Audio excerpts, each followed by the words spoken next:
जय हिंद दोस्तों। आइए दोस्तों, चलिए करते हैं स्टार्ट क्लास को। क्लास नंबर 2, जिसमें कि दोस्तों हम 40 क्वेश्चन करा चुके हैं और 40 नंबर वाला क्वेश्चन था तांबा का शत्रु तत्व कौन सा है। तो दोस्तों तांबा का शत्रु तत्व हमने कौन सा बताया था, तो इसका राइट आंसर है गंधक। राइट आंसर इसका वी ठीक है। चलिए नेक्स्ट क्वेश्चन देखते हैं, क्वेश्चन नंबर 41। चलिए दोस्तों स्टार्ट करते हैं। पहला क्वेश्चन है आज की क्लास का, ईरानी कप का संबंध निम्नलिखित में से किस खेल से है। बताएं सभी साथी, कमेंट के लिए दिया था ये क्वेश्चन। ईरानी कप का संबंध निम्नलिखित में से किस खेल से है। तो दोस्तों इसका संबंध है यानी कि क्रिकेट से। क्रिकेट, ऑप्शन नंबर सी ठीक है। चलिए अगला क्वेश्चन है, गुप्त वंश का संस्थापक कौन था। गुप्त वंश का संस्थापक कौन था। तो दोस्तों गुप्त वंश का संस्थापक है श्रीगुप्त। चलिए अगला क्वेश्चन है, क्वेश्चन नंबर 43। भीमबेटका किस लिए प्रसिद्ध है। भीमबेटका किस लिए प्रसिद्ध है। तो दोस्तों भीमबेटका गुफाओं के शैल चित्र के लिए प्रसिद्ध है। राइट आंसर इसका डी। चलिए नेक्स्ट क्वेश्चन है, किस महाद्वीप को प्रायद्वीपीय महाद्वीप के नाम से जाना जाता है। किस महाद्वीप को प्रायद्वीपीय महाद्वीप के नाम से जाना जाता है। तो ये यूरोप को जानते हैं, यूरोप। चलिए नेक्स्ट क्वेश्चन है, चलिए नेक्स्ट क्वेश्चन, निम्नलिखित में से किस महाद्वीप को महाद्वीपों का महाद्वीप कहा जाता है। निम्नलिखित में से किस महाद्वीप को महाद्वीपों का महाद्वीप कहा जाता है। तो ये दोस्तों एशिया महाद्वीप को बोलते हैं। राइट आंसर है एशिया। चलिए नेक्स्ट क्वेश्चन है, विश्व का मरुस्थलीय विहीन महाद्वीप कौन सा है। विश्व का मरुस्थलीय विहीन महाद्वीप कौन सा है। तो दोस्तों ये कौन सा है, यूरोप। राइट आंसर है इसका सी, यूरोप। चलिए नेक्स्ट क्वेश्चन है, क्वेश्चन नंबर 47। गुप्तकालीन सोने की मुद्रा को क्या कहा जाता था। गुप्तकालीन सोने की मुद्रा को क्या कहा जाता था। तो दोस्तों गुप्तकालीन सोने की मुद्रा को क्या कहा जाता था, इसको दिनार बोलते थे, दिनार। चलिए नेक्स्ट क्वेश्चन है, मेहरौली का स्तंभलेख किस शासक से संबंधित है। मेहरौली का स्तंभलेख कौन से शासक से संबंधित है। तो यह है दोस्तों चंद्रगुप्त द्वितीय से रिलेटेड है। तो राइट आंसर इसका चंद्रगुप्त द्वितीय। चलिए अगला क्वेश्चन है, क्वेश्चन नंबर 49। आर्य शब्द का शाब्दिक अर्थ क्या है। आर्य शब्द का शाब्दिक अर्थ क्या है। तो दोस्तों आर्य शब्द का शाब्दिक अर्थ होता है श्रेष्ठ या कुलीन। तो राइट आंसर इसका सी, श्रेष्ठ या कुलीन। चलिए नेक्स्ट क्वेश्चन है, निम्नलिखित में से कौन सी अक्षांश रेखा भारत के मध्य से गुजरती है। भारत के मध्य से गुजरती है, कौन सी अक्षांश रेखा है। तो ये है दोस्तों कर्क रेखा। राइट आंसर है कर्क रेखा। चलिए अगला क्वेश्चन है, भिलाई को इस्पात संयंत्र की स्थापना किस देश के सहयोग से की गई थी। भिलाई इस्पात संयंत्र की स्थापना किस देश के सहयोग से की गई थी। बताएं सभी साथी, भिलाई के इस्पात संयंत्र की स्थापना किस देश के सहयोग से की गई थी, रूस। राइट आंसर है रूस। चलिए नेक्स्ट क्वेश्चन है, क्वेश्चन नंबर 52। स्वामी विवेकानंद का मूल नाम क्या था। स्वामी विवेकानंद का मूल नाम क्या था। तो दोस्तों स्वामी विवेकानंद का मूल नाम क्या था, नरेंद्र नाथ दत्त। नरेंद्र नाथ दत्त। चलिए नेक्स्ट क्वेश्चन है, क्वेश्चन नंबर 53।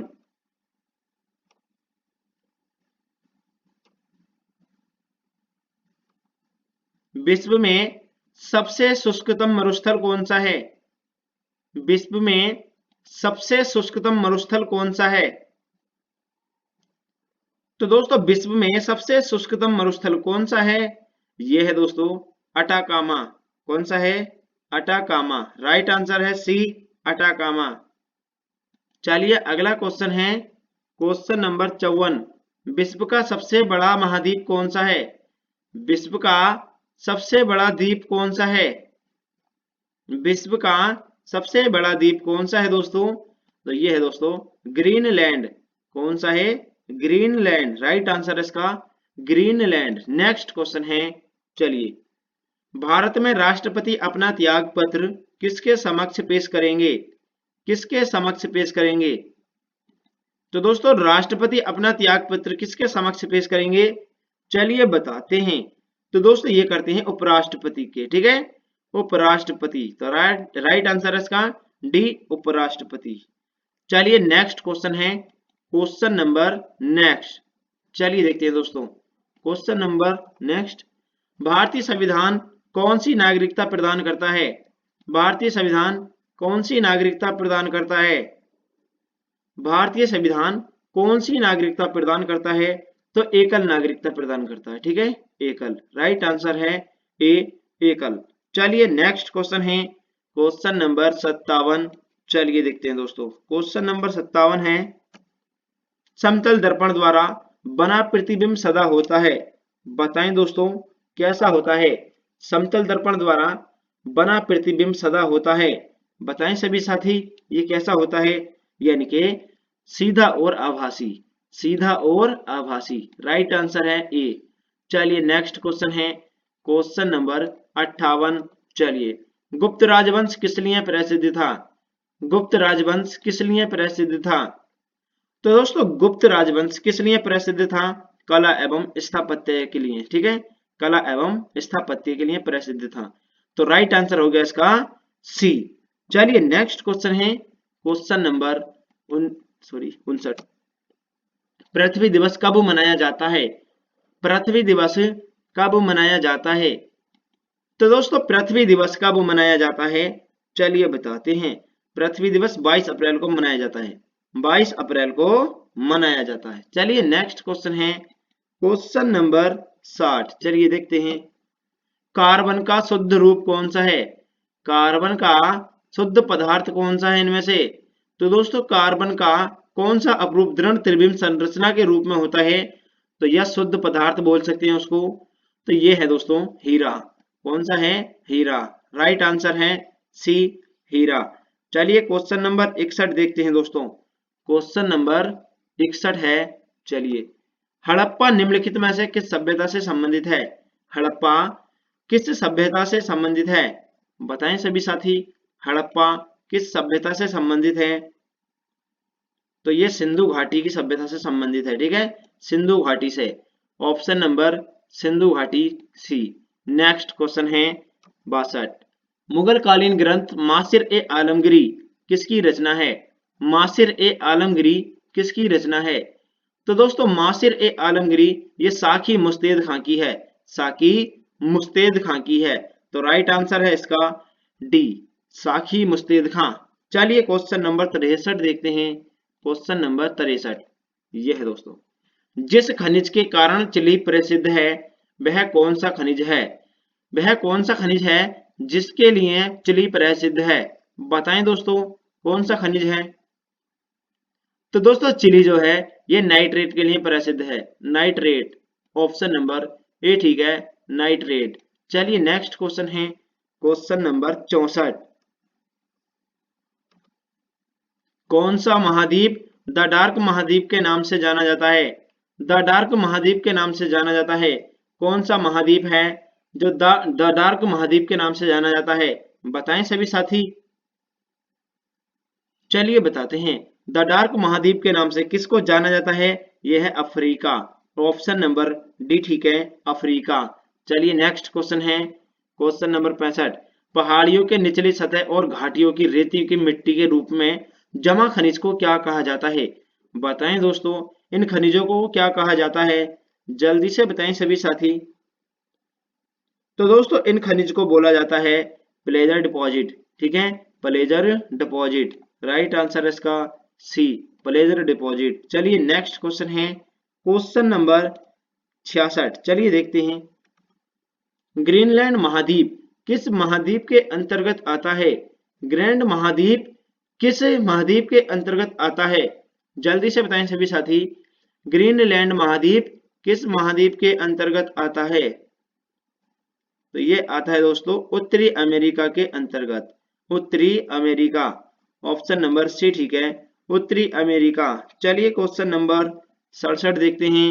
तो राइट आंसर इसका सी। महमूद बेवड़ा किस क्षेत्रीय साम्राज्य का प्रसिद्ध सुल्तान था? बताएं दोस्तों, महमूद बेवड़ा किस क्षेत्रीय साम्राज्य का प्रसिद्ध सुल्तान था? तो दोस्तों ये महमूद बेवड़ा जो था ये किस राज्य का था? मतलब ये था दोस्तों गुजरात का। ठीक है, ऑप्शन नंबर बी ठीक है, गुजरात। चलिए क्वेश्चन नंबर 68 देखते हैं। तो इसका राइट आंसर है सी, सॉरी राइट आंसर है इसका वी, गुजरात। गतिज श्यानता की इकाई क्या है? गतिज श्यानता की इकाई क्या है? तो दोस्तों गतिज श्यानता की इकाई होती है पोइज। ठीक है, कौन सी होती है? पोइज, ऑप्शन नंबर सी ठीक है, पोइज होती है। चलिए नेक्स्ट क्वेश्चन देखते हैं। Question number 69।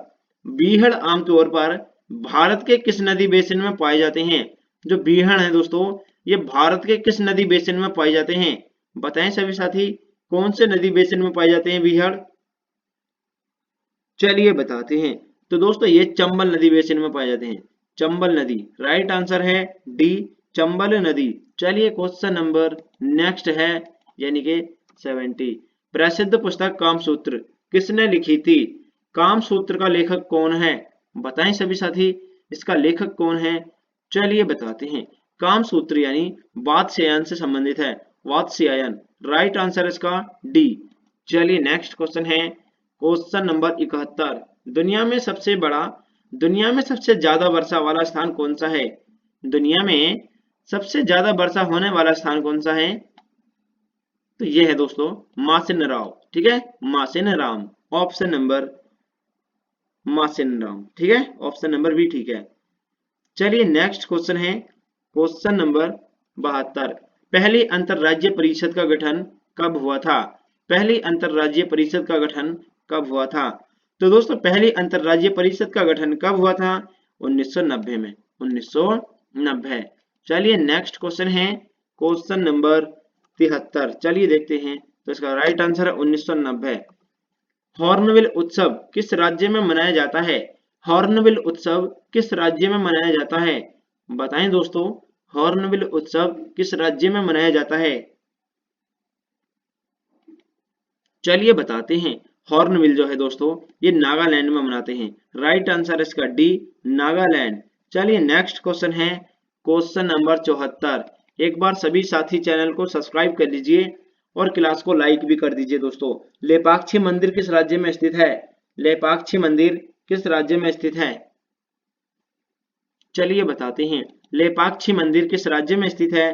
तो यह है दोस्तों Andhra Pradesh, option number we ठीक है, आंध्र प्रदेश में है लेपाक्षी मंदिर। ठीक है, ऑप्शन नंबर वी।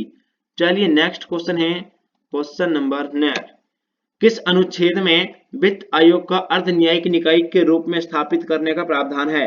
तो दोस्तों वित्त आयोग किस अनुच्छेद से संबंधित है, इस बारे में बात की गई है। बताएं सभी साथी, वित्त आयोग किस अनुच्छेद से संबंधित है? तो दोस्तों वित्त आयोग का गठन यानी कि 1980, सॉरी 280। ठीक है, किस अनुच्छेद में? 280, ऑप्शन नंबर ए ठीक है, 280। वित्त आयोग का संबंध अनुच्छेद 280 से है। ठीक है, ऑप्शन नंबर ए ठीक है। चलिए नेक्स्ट क्वेश्चन है क्वेश्चन नंबर 76।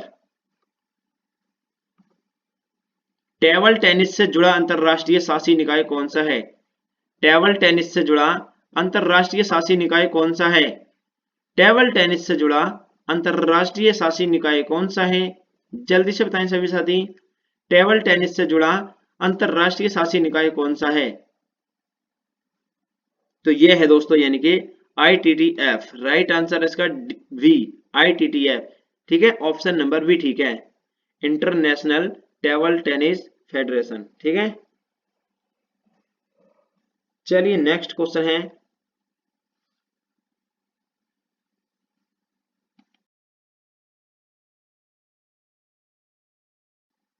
Question number 77। चलिए देखते हैं दोस्तों।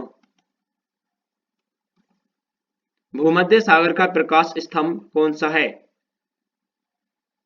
भूमध्य सागर का प्रकाश स्तंभ कौन सा है? तो दोस्तों भूमध्य सागर का प्रकाश स्तंभ है स्ट्रोम्बोली। ठीक है, स्ट्रोम्बोली राइट आंसर है इसका सी, स्ट्रोम्बोली। चलिए नेक्स्ट क्वेश्चन है क्वेश्चन नंबर 78। जय जवान जय किसान का नारा किसने दिया था? जय जवान जय किसान का नारा किसने दिया था? तो ये लाल बहादुर शास्त्री जी ने दिया था, लाल बहादुर शास्त्री जी। चलिए नेक्स्ट क्वेश्चन है, प्रशासनिक सुधार आयोग की प्रारंभ में अध्यक्षता किसने की थी? प्रशासनिक सुधार आयोग की स्थापना प्रारंभ में इसकी अध्यक्षता किसने की थी? प्रशासनिक सुधार आयोग की प्रारंभ में अध्यक्षता किसने की थी? तो ये की थी दोस्तों मोरारजी देसाई ने। राइट आंसर है वी, मोरारजी देसाई। चलिए नेक्स्ट क्वेश्चन है, प्रसिद्ध खिलाड़ी खवासा, प्रसिद्ध खिलाड़ी खसावा जाधव किस खेल से संबंधित है? प्रसिद्ध खिलाड़ी खसावा जाधव किस खेल से संबंधित है? तो दोस्तों यह संबंधित है यानी कि कुश्ती से। ऑप्शन नंबर डी ठीक है, कुश्ती से संबंधित है। चलिए नेक्स्ट क्वेश्चन है और ये दोस्तों कमेंट के लिए है। ठीक है, मधुमक्खी के छत्ते के रख रखाव को किस नाम से जाना जाता है? तो इसका उत्तर आपको कमेंट में बताना है। और एक बार जल्दी से सभी साथी चैनल को सब्सक्राइब कर लीजिए और बेल आइकन प्रेस कर लीजिएगा दोस्तों। क्लास को लाइक करना ना भूलें। 40 क्वेश्चन अपने आप में मोस्ट इंपोर्टेंट क्वेश्चन है ये। और UP SI, RPF SI, Uttar Pradesh police, PSC, RO ARO, SSC GD, SSC MTS या दोस्तों इलाहाबाद हाई कोर्ट, इन सभी के लिए ये मोस्ट इंपोर्टेंट जीके जीएस है। ठीक है, तो दोस्तों 40 क्वेश्चन होते हैं डेली, तो एक बार सभी साथी जुड़ जाइए क्लास से। चलिए दोस्तों मिलते हैं नेक्स्ट क्लास में। जय हिंद साथियों।